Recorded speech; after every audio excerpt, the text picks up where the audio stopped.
Bem-vindos de novo, senhores pais, mães, Tudo bem, responsáveis pessoal? pelos nossos alunos. Então, nós estamos voltando aqui hoje para ter uma conversa, eu e o professor Evandro. Eu sou o Roberto Pedro, eu sou presidente da mantenedora do colégio. O professor Evandro é o diretor de formação. Nesse ano, nós estamos vendo um tema que é crescer. Para aqueles que nos acompanharam nos últimos meses, a gente espera que vocês tenham aproveitado, né, as primeiras reuniões. Então, hoje, nós vamos falar sobre o tema do crescimento novamente, só que sob uma perspectiva diferente. Então, todo ser humano, ele nasce, cresce e morre. E depois da eternidade vai continuar crescendo novamente. Então, a gente vai ver isso hoje, sob a perspectiva de um paralelo com a humanidade. Então, professor Evandro, assim, o senhor é doutor em História, né? Poderia Sim. contar um pouquinho, né? Rapidamente, assim, a história da humanidade, sobre essa perspectiva das idades da humanidade? Sob a perspectiva do crescimento, né? Crescimento.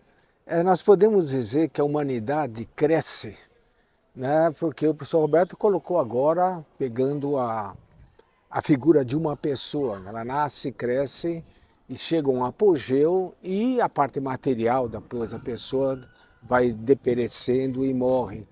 Nós podemos aplicar essa ideia de crescimento à humanidade?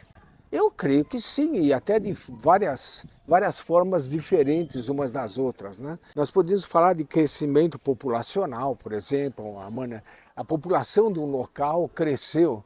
Podemos falar de crescimento técnico, aprenderam, descobriu o fogo, descobriu a roda, descobriu isso, aquilo. Nós dizemos que uma parte da humanidade está mais adiantada que a outra, significa, portanto, que uma cresceu mais do que outra.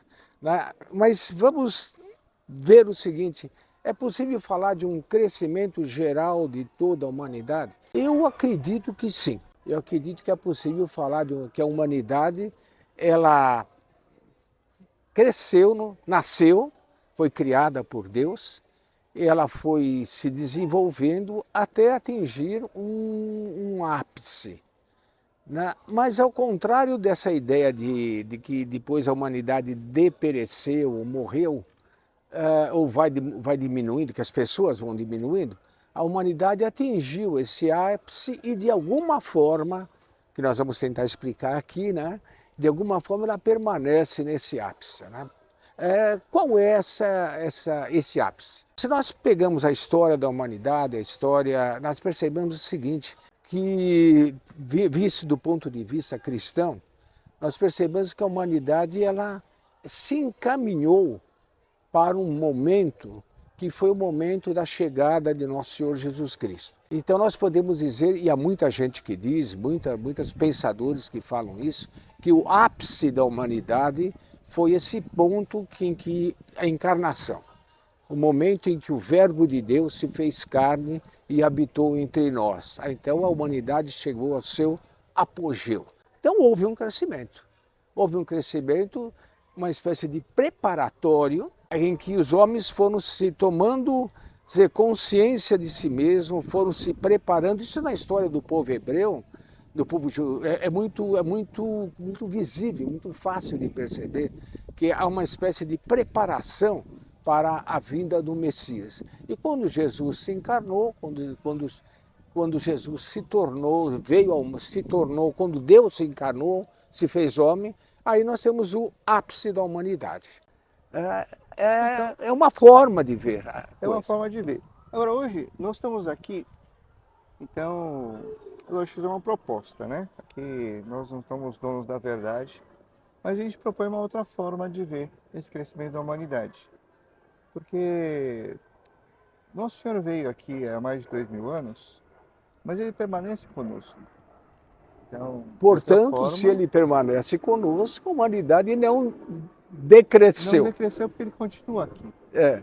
Então, essa forma de ver, assim, eu acho que é uma forma bonita de exaltar a presença física do Nosso Senhor aqui, quando ele passou, né, por Jerusalém, por Nazaré, por Belém. Mas é que daquele tempo para agora, isso se expandiu de uma forma maravilhosa. Nosso Senhor está em muitos lugares do mundo e com muitas pessoas. Ele prometeu que ele não nos deixou, né?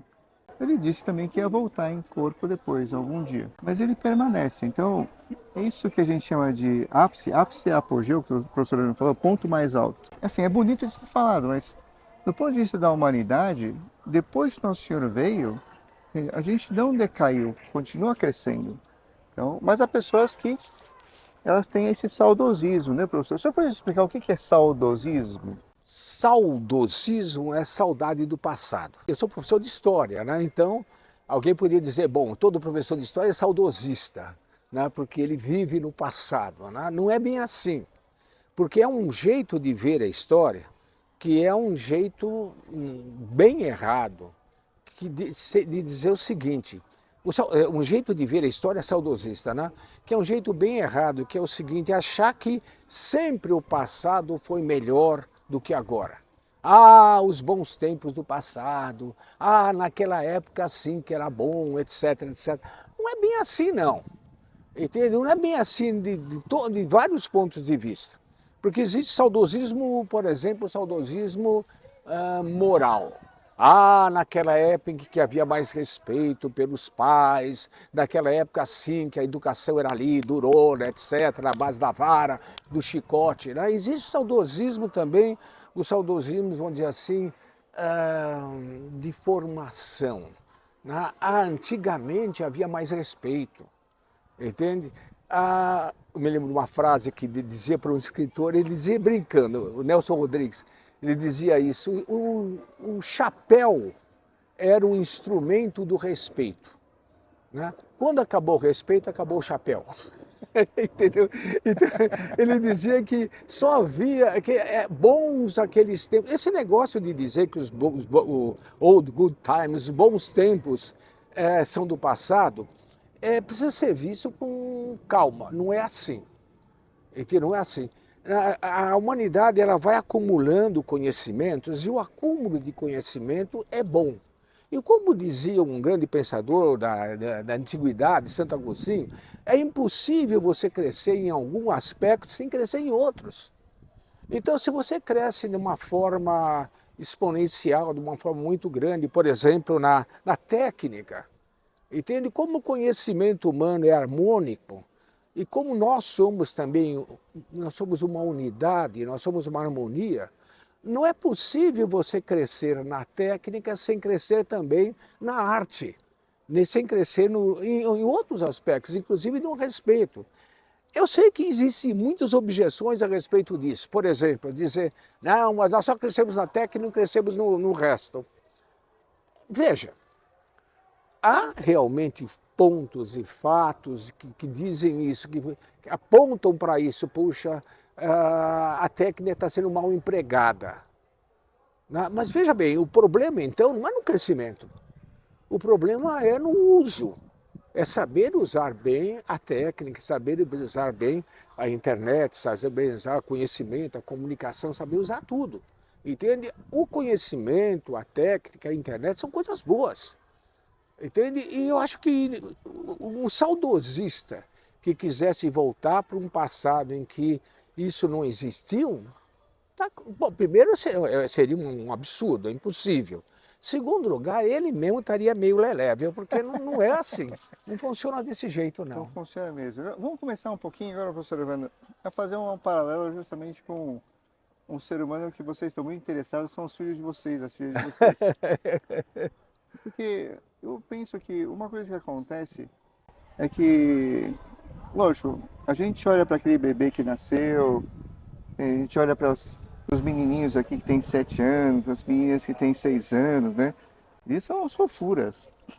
Então, e tem gente que sonha assim, né? Que, puxa vida, né? Agora que meu filho é adolescente, está mais rebelde, a minha filha já não me obedece mais. Que pena que ele cresceu, Que né? pena que ele cresceu e tal. Por que ele não continuou pequenininho, tão fofinho quanto era antes?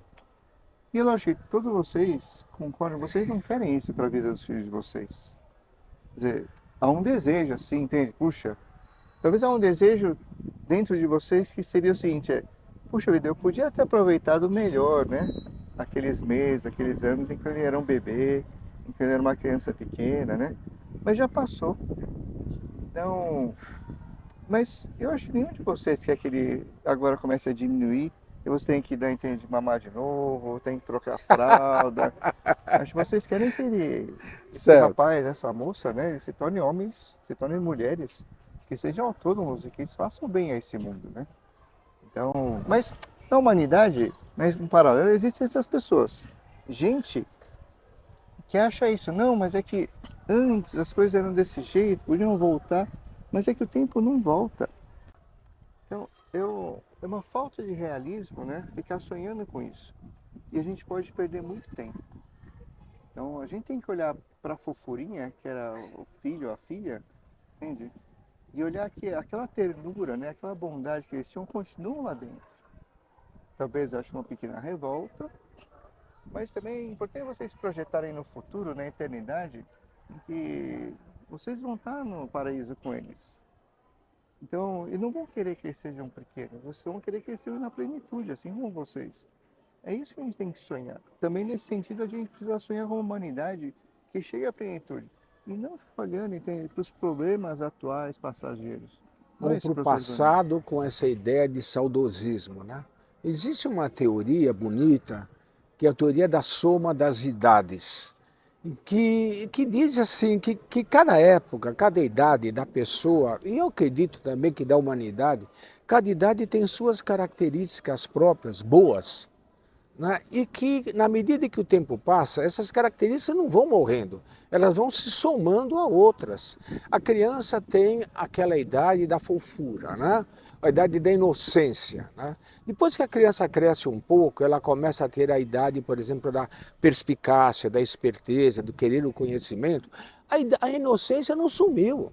Não é porque a criança agora está se tornando mais perspicaz, mais perguntadeira, que ela deixou de ser inocente. E quando chega a outra idade, que é a idade da rebeldia, etc., é preciso entender que a inocência e a perspicácia não sumiram, continuam. Podem continuar, devem continuar. E que a rebeldia é uma coisa vista, é uma coisa boa. Né? A ideia de que eu não me conformo com o que sou e quero ser mais, né? Essa é uma espécie de semente, de raiz, para todo o resto do crescimento dele. Se ele não se torna, se não é um rebelde, entende? E como é que na hora que ele estiver mais crescido e tiver que trabalhar, tiver que entrar no mundo do trabalho, no mundo no mundo da competição, né? Como é que ele vai entrar se ele não tem esse espírito de que eu quero ser mais? Ele perde o embalo, vamos dizer assim.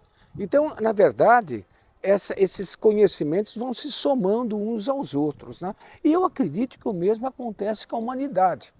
O erro nosso está em olhar só para o lado negativo do adolescente, para as fraldas do nenê, ou para olhar para aquele ponto que é um incômodo.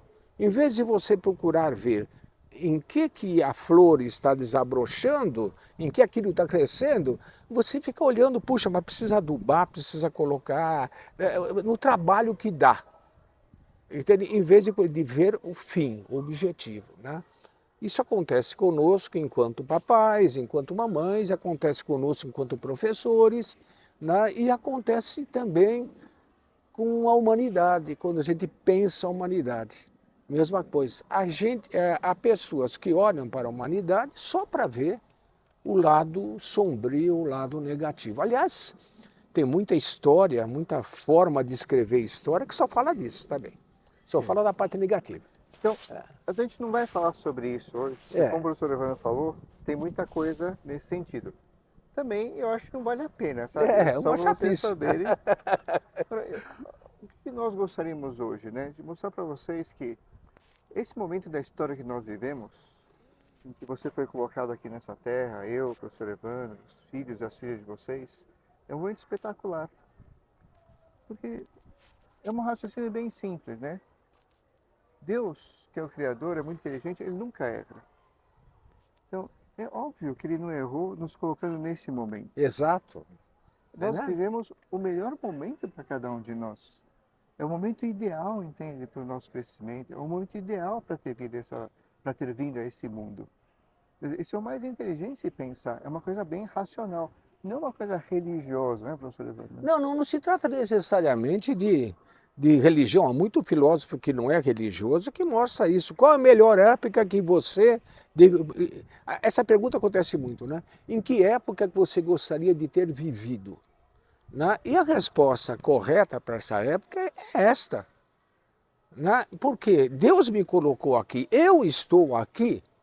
Entende? Então, se eu fico pensando numa época futura, numa época passada, né, eu estou meio que me desobrigando daquilo que eu posso fazer. E eu posso fazer muita coisa. Cada um de nós pode fazer muita coisa agora. Qual é o momento? É esse. Qual é a ocasião? É esta. Ah, e sem dúvida é assim. Então, uma das coisas que a gente queria colocar para vocês hoje é que isso é muito real, porque vejam, há um século havia muito mais pessoas que passavam fome. Vocês que estão nos assistindo não estão passando fome. Ah, mas a gente tem dificuldade, a gente tem apertos. É verdade. Mas veja, vocês também têm muita assistência médica. Não, mas o sistema de saúde é ruim. Veja, mas há sistema de saúde. Existe, existe Existem anestesia, existe antibiótico. remédios, entende? Milhões de médicos formados, Certo. entende? Um sistema de distribuição de alimentos espetacular. Não, mas os alimentos, eles aumentam a cada dia. Sim, mas você trabalhando, né? Lutando, né? Você consegue, entende, oferecer, entende? Não só o mínimo, mas todos vocês conseguem oferecer mais do que o suficiente para os seus filhos e para as suas filhas. Eu estou dizendo isso, não é para buscar coisas melhores? Não, sempre é para buscar coisas melhores, mas o que nós estamos querendo dizer é que existe uma oportunidade que Nosso Senhor Deus deu para cada um de vocês, vocês podem educar muito melhor os filhos de vocês. Vamos dizer assim claramente, se vocês se organizam, vocês têm mais tempo do que muitas outras pessoas Exato. no passado tiveram para estar com os filhos de vocês. Podem assistir filmes juntos, você tem acesso, entende, à literatura, coisas de cultura, de arte que as pessoas não tinham antigamente. Para conhecer uma pintura, professor Evandro, antes, era Era necessário ir preciso ir àquele ao lugar. museu, era preciso ir lá, naquele local. Quem é que conhecia uma pintura de Rafael? Que brasileiro conhecia uma pintura de Rafael no século XVIII, por exemplo? Quem fosse para a Itália e tivesse a sorte de ir lá em Roma e ver o quadro. Entende? Quem conhecia uma... Vamos pegar a questão da música. Como era possível? Quem conhecia uma música qualquer, por exemplo, a Nona Sinfonia ou qualquer grande música, né? Para conhecer uma música era preciso você estar presente diante do músico enquanto ele tocava. Não havia outra forma. Não havia um jeito de guardar a música, empacotar a música para que você ouvisse depois. Né? Ah, foi a grande época do piano. Foi, claro. É a única forma de ouvir música é ter o piano em casa, ou ter o violão. Depois que se começou a gravar a música, né, foi um sucesso. Agora eu posso ouvir de outra forma. Eu posso difundir muito mais a música, o conhecimento, a aula, a escrita, o bem de todas as formas. Aí vem alguém e diz, ah, mas o mal também. Claro, infelizmente é isso também. Na medida em que se difunde o mal, o bem se difunde o mal também. Mas nós queremos focar que o progresso da humanidade, ele tem esse lado que é o principal, que é a divulgação do bem e da verdade e do belo. Né? Que junto com isso venha, por causa da miséria humana, né? Arrastando consigo o mal, o feio, né? É consequência, é mal, é erro nosso. Mas a técnica, o progresso é uma coisa boa e não má. Né? É boa e tem mais ainda. Tem uma coisa que a gente talvez não perceba, mas ela vai permanecendo E vai crescendo. e vai crescendo. Existe um patrimônio intelectual, moral, ético, que ele vai crescendo. As pessoas individualmente podem errar, mas assim, o patrimônio do conhecimento, aquilo que é conhecido com a verdade, ele só vai crescendo. Agora, eu acho importante nesse momento, então, veja, isso é uma proposta, repito, né? Vocês não precisam concordar com essas ideias. Então a gente tem uma proposta de formação para vocês, né? Não é imposição, vocês têm que receber com liberdade ou não receber se não quiserem, mas a gente acha muito importante colocar para vocês a proposta porque ela pode modificar a família de vocês. Porque, entendam, se vocês conseguirem entender o que nós estamos dizendo aqui, olha, esse aqui é o melhor momento, entende, da humanidade para cada um de vocês, e é o melhor momento para os filhos e filhas de vocês. Isso significa que a gente tem que estar muito grato. Uma pessoa que está muito agradecida, vê todos os benefícios que recebe, ela é muito mais alegre, ela tem muito mais otimismo para viver. E eu acho que é isso que muitas vezes os nossos jovens precisam. Então você que é pai, mãe, né, o tio, tia, avô, avó, que está cuidando, né, de alguns dos nossos alunos, pense nisso, né? Você fez a proposta, né, de olhar as coisas de uma forma mais positiva, né? Olhar e entender, olha, essa humanidade em que nós estamos agora é a mais propícia para o crescimento de vocês e dos nossos alunos, seus filhos e filhas. Meditem nisso. Isso pode modificar completamente o ambiente familiar, não é, professor Eduardo? Sim, a alegria vem do conhecimento da verdade e da prática do bem. A técnica, a modernidade, nos propicia mais conhecimento da verdade e mais, se nós quisermos, né, claro, que é voluntário, né, e também mais prática do bem. Então, veja, vamos entender o progresso por esse lado, como o professor Roberto acabou de comentar. É uma oportunidade para que nós sejamos mais alegres, que nós tenhamos alegria no bom sentido, no sentido correto, que é exatamente isso, esse é conhecimento da verdade e a prática do bem. Isso nós devemos aproveitar do progresso e passar para os nossos filhos. Então, isso também que o professor Evandro, agora vamos voltar um pouquinho no tema do saudosismo, né? Algumas vezes a gente pensa, puxa, mas e essas guerras, essas notícias terríveis que a gente ouve, calamidades, assassinatos, né? Eu acho que tudo isso é realmente um mal. Mas eu achei, fazendo um paralelo, eu achei importante cada um pensar, né? Pessoalmente, né? Vamos trazer um paralelo para a vida pessoal. Será que eu nunca errei na vida? E se eu não me arrependo de nada, né? Eu não cometi nenhum erro. E se vocês lembrarem um pouquinho, algumas vezes a gente fez erros que a gente ficou semanas se arrependendo, ou a gente ficou semanas fazendo erro, né? Ou meses, né? E não foi um momento bom da nossa vida. Não dá para voltar atrás e dizer assim, eu fiz essas coisas. Não, a gente olha para trás e fala, eu errei, não fiz coisas boas, né? Mas assim, a gente está vivo. A gente pode olhar o passado e ficar se lamentando. Essa é a minha vida, uma vida de erro, de passado. Ou a gente pode se arrepender e olhar o passado de outra forma. E, Vamos analisar isso, professor? e usar o conhecimento desses erros, né, para, vamos dizer assim, ter um futuro melhor. Isso que o professor Roberto falou a respeito da pessoa pode se aplicar a respeito da humanidade. Alguém fala, não, mas naquela época houve tal coisa e tal erro, houve tal erro de tal governo, houve tal erro de tal pessoa, houve tal erro de tal instituição. Houve. Entende? Agora, vamos ficar nos lamentando disso ou vamos aproveitar isso para construir uma coisa mais sólida? Então, veja, a história, um dos motivos da história, um dos momentos da história é esse. Não é só aprender com os erros do passado, como as pessoas falam. Isso é bom, né? Mas não é só isso. É construir em cima disso. Né? É construir. Não basta eu aprender com os erros do passado para não fazer o mesmo erro. Isso é bom, mas é pouco.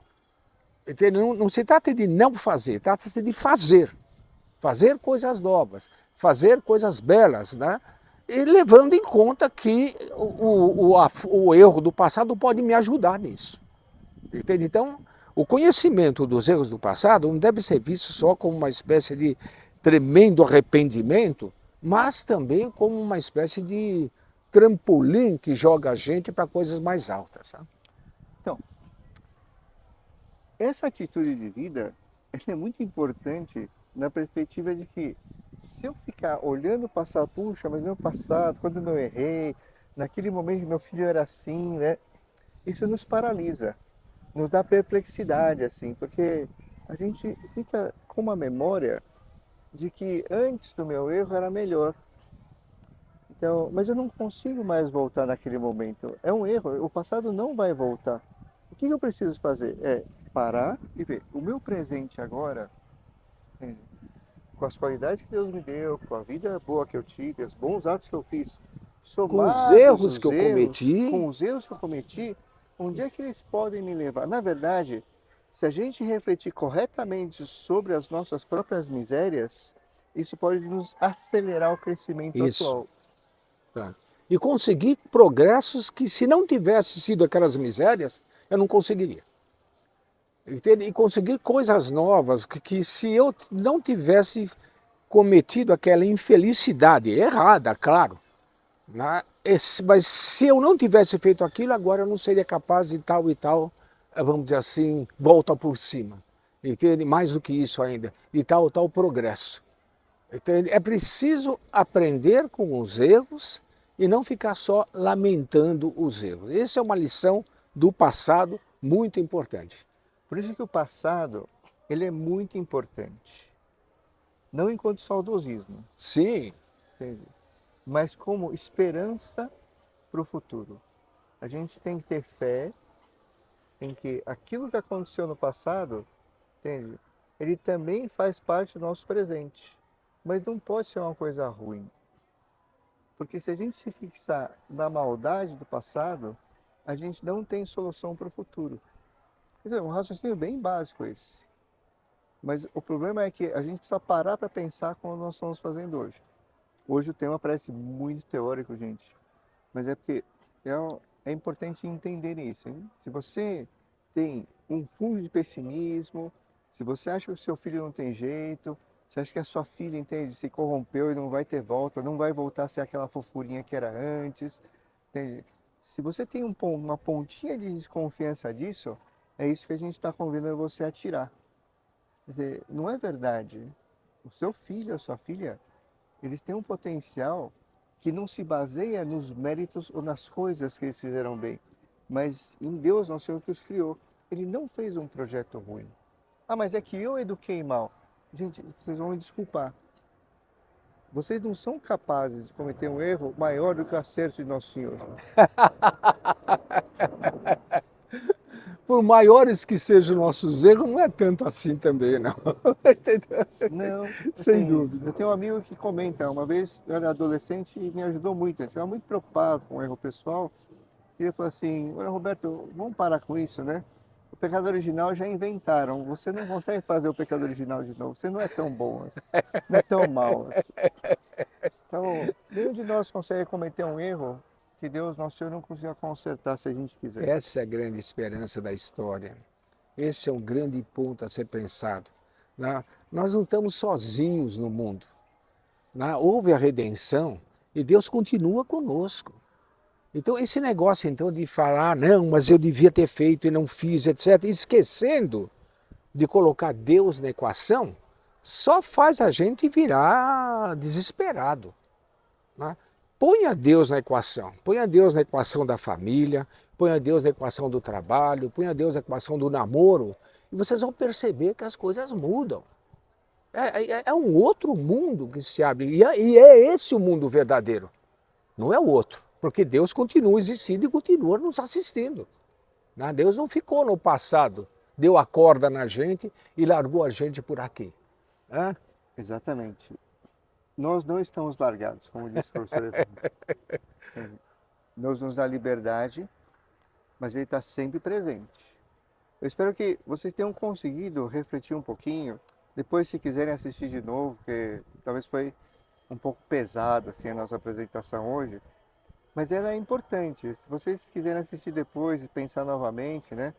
Veja, o que nós estamos querendo assim deixar como recado para vocês, né? O mundo, no mundo, há muitas pessoas que estão pessimistas.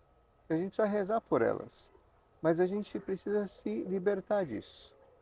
Então, o nosso convite é que você pense. Nós demos elementos para vocês pensarem. A gente não quer convencer vocês, mas pensem um pouquinho, né? Esse projeto de Deus, Deus não faz o mal. Não pode ter feito um projeto mal. A liberdade humana, ela comete males, mas são pontuais, né? Vocês amam seus filhos, suas filhas. O que a gente enxerga aqui no dia a dia? É importante vocês saberem. A gente sempre convida vocês para virem, mas é difícil, né? Todo mundo tem que trabalhar, tem outras coisas. Mas o ambiente aqui do colégio não são adolescentes revoltados. A gente tem respeito. Os filhos de vocês, eles respeitam. As filhas de vocês são respeitosas. Quer dizer, aquilo que muita gente sonha assim, no passado e tal. Eu acho que a gente tem ambientes aqui que são muito melhores que o do passado. Sem dúvida. Porque são Sem meninos dúvida. e meninas É. que, além de respeitar, eles têm iniciativa, eles se rebelam, né? Então, o que falou o professor Evandro no começo aqui da nossa conferência, né? Vocês estão querendo se rebelar um pouquinho, não? Será que vocês não ficaram um pouquinho azedos ou amargos assim? Eu já tô velho, eu já tô velha, não vou crescer mais. As oportunidades da minha vida já passaram. Se eu tivesse estudado. Se eu tivesse, entende, me relacionando melhor com a minha esposa, com o meu esposo. Se o meu filho não fosse assim. Se tivesse nascido menina. Esses oxalás. Será que eles não estão muito presentes na vida de vocês e vocês não precisam talvez se libertar disso? Esse convite que o professor Evandro fez, gente, eu exorto vocês. Será que vocês não querem se rebelar e têm que começar a sonhar de novo, né? Não importa a idade que vocês tiverem, vocês vão continuar crescendo. Esse sonho vai ser importante para os filhos de vocês, né, professor? Claro.